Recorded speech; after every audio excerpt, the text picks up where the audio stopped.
एक बार की बात है। एक जिज्ञासु व्यक्ति एक संत महात्मा के पास पहुंचा और उनसे जीवन का सत्य जानने की प्रार्थना करने लगा। संत मुस्कुराए और बोले, मैं तुम्हें एक कहानी सुनाता हूं जो तुम्हें जीवन का वास्तविक अर्थ समझाएगी। एक समय की बात है, एक राजा था जिसकी 4 पत्नियां थीं, जो एक से बढ़कर एक सुंदर एवं गुणों से युक्त थीं।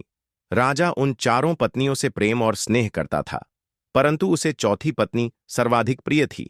फिर तीसरी, दूसरी और पहली पत्नी, उनमें वे अधिक उम्र की और अनुभव में परिपक्व थीं, इसलिए राजा को वह सबसे कम प्रिय थी। एक दिन राजा वन में आखेट के लिए गया।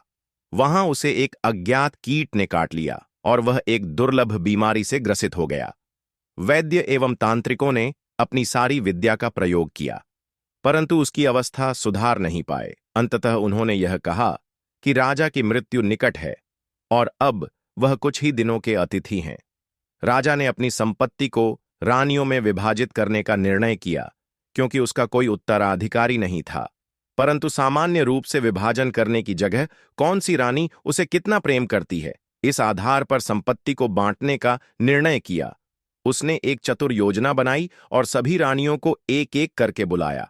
उसने कहा, मेरे जीवन के केवल 3 दिन शेष हैं। मैं तुम्हें एक रहस्य बताता हूं। बहुत समय पहले मुझे एक साधु ने एक शक्तिशाली यंत्र दिया था, जिससे मुझे स्वर्ग की प्राप्ति होगी यदि मैं साथ में एक और व्यक्ति को ले जाऊं। परंतु इससे पहले कि स्वर्ग में प्रवेश करें, हमें दारुण यंत्रणा सहन करनी होगी और नर्क में 7 वर्ष व्यतीत करने होंगे, क्योंकि हम एक दूसरे से सर्वाधिक प्रेम करते हैं। इसलिए मैंने यह निश्चय किया है कि मैं तुम्हें अपने साथ आने का यह अवसर प्रदान करूंगा। उसने चौथी रानी से आरंभ किया, जो सबसे छोटी थी और जिससे वह सबसे अधिक प्रेम करता था। उन्होंने उससे पूछा, क्या तुम मरने के बाद मेरे साथ चलोगी? रानी को राजा की पास आई हुई मृत्यु पर पूर्ण विश्वास था। उसने भावना रहित स्वर में कहा, इसमें संदेह नहीं कि मैं आपसे प्रेम करती हूं, परंतु प्रत्येक व्यक्ति को अपनी मृत्यु का स्वयं ही सामना करना होता है। मैं यही रानी के रूप में रहना पसंद करूंगी। मुझे तो प्रेम एवं सत्कार की आदत है। इतना कहकर चौथी रानी चली गई। राजा को अपनी तीसरी पत्नी भी बहुत प्यारी थी और उस पर उन्हें गर्व था। उन्होंने उसे बुलाया और साथ में मरने का पूछा। तीसरी पत्नी बोली, मैं आपको यह सिद्ध करूंगी कि मैंने आपसे सबसे अधिक प्रेम किया है, पर मैं आपके साथ नहीं चल सकती। मुझे अपनी जिंदगी बहुत प्यारी है। राजा की दूसरी पत्नी हर मुश्किल समय में उनका साथ देती आ रही थी। जब कभी राजा किसी मुसीबत या उलझन में होता तो वही उसका निवारण करती। राजा ने उससे भी साथ चलने के लिए पूछा, जिस पर दूसरी पत्नी ने कहा, माफ कीजिए महाराज, मैं इसमें आपकी कोई मदद नहीं कर सकती। मैं आपका अंतिम संस्कार जरूर करवा सकती हूं और मैं उस वक्त तक आपके साथ रहूंगी। तभी एक आवाज आती है, मैं आपके साथ चलूंगी और जहां भी जाएंगे वहां जाऊंगी, भले ही वह मौत के बाद का सफर हो। राजा ने देखा, यह उनकी पहली पत्नी की आवाज थी। राजा अब शांति अनुभव करता है कि कोई तो है जो उसे बिना किसी अपेक्षा के प्रेम करता है, पर उन्होंने उस पर सबसे कम ध्यान दिया था। राजा को बहुत शर्मिंदगी महसूस हुई। उन्होंने कहा, जब तक मैं जीवित था, जब तक तुम्हारा ध्यान मुझे रखना चाहिए था, तुम्हारी कद्र करनी चाहिए थी। और उन्होंने पहली पत्नी से माफी मांगी। इतना कहकर संत महात्मा रुके और उस जिज्ञासु व्यक्ति की ओर देखा। फिर बोले, वास्तव में यह कहानी आपकी, हमारी और प्रत्येक मनुष्य की है। हर व्यक्ति की 4 पत्नियां होती हैं। चौथी पत्नी है हमारा शरीर। हम इसे खूब सजाते हैं, गहने पहनाते हैं और अच्छे कपड़े पहनाते हैं, पर आखिर में यह हमारा साथ छोड़ देती है। हमारी तीसरी पत्नी होती है धन संपत्ति। हम जीवन का बहुत सारा समय घर को साजो सामान से भरने में लगा देते हैं, वह भी हमारे साथ नहीं चल सकती। दूसरी पत्नी है हमारा परिवार और दोस्त। वह हमारा हर सुख दुख में साथ देते हैं, लेकिन ज्यादा से ज्यादा वह हमारे आखिरी समय में हमें अलविदा कहने आ सकते हैं, पर साथ में नहीं चल सकते। अब सोचिए, चौथी रानी कौन होगी जो हमेशा हमारे साथ जाएगी, पर जिसको हम कभी महत्व नहीं देते? वह रानी है सद्भावना और निस्वार्थ भाव से किए गए पुण्य कर्म। यही वह पत्नी है जो मरने के बाद भी हमारा साथ नहीं छोड़ती। सदा साथ जुड़ी रहती है। मनुष्य के कर्म ही है जो मृत्यु के बाद भी उसके साथ जाते हैं। हम में से अधिकतर लोग इस कहानी के राजा की तरह ही जीवन जीते हैं।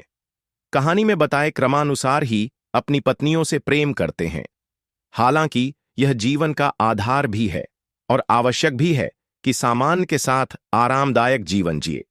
परिवार और दोस्तों को प्यार से संजो कर रखें, अपने शरीर का ध्यान रखें, इसे स्वस्थ रखें, पर हमें उस जन्म देने वाले जन्मदाता यानी ईश्वर को कभी नहीं भूलना चाहिए। थोड़ा ही सही, लेकिन कुछ समय उस परमात्मा को जरूर दे। संत ने कहा, जीवन में भी सच्चे प्रेम के मूल्य को समझना जरूरी है। संपत्ति, परिवार और शरीर के साथ साथ हमें सद्भावना और निस्वार्थ प्रेम के मार्ग पर चलना चाहिए और उस परमात्मा को याद रखना चाहिए जो हमारे जीवन का अंतिम सत्य है। तो प्रिय मित्रों, यदि आपको यह कहानी पसंद आया हो तो कृपया इसे लाइक जरूर करें ताकि हमें और भी प्रेरणादायक कहानियां आपके लिए लाने का हौसला मिले। अगर आप हमारे चैनल पर नए हैं तो अभी सब्सक्राइब कर लीजिए और बेल आइकन को दबाना न भूलें ताकि हमारे हर नए वीडियो की सूचना सबसे पहले आपको मिले। साथ ही इस वीडियो को अपने दोस्तों और परिवार के साथ शेयर करना न भूलें ताकि वे भी इस सुंदर कहानी से प्रेरणा ले सकें। एक नगर में एक प्रसिद्ध मूर्तिकार रहता था। उसकी बनाई हुई मूर्तियां इतनी सुंदर और जीवंत लगती थीं कि लोग दूर दूर से उन्हें खरीदने आते थे।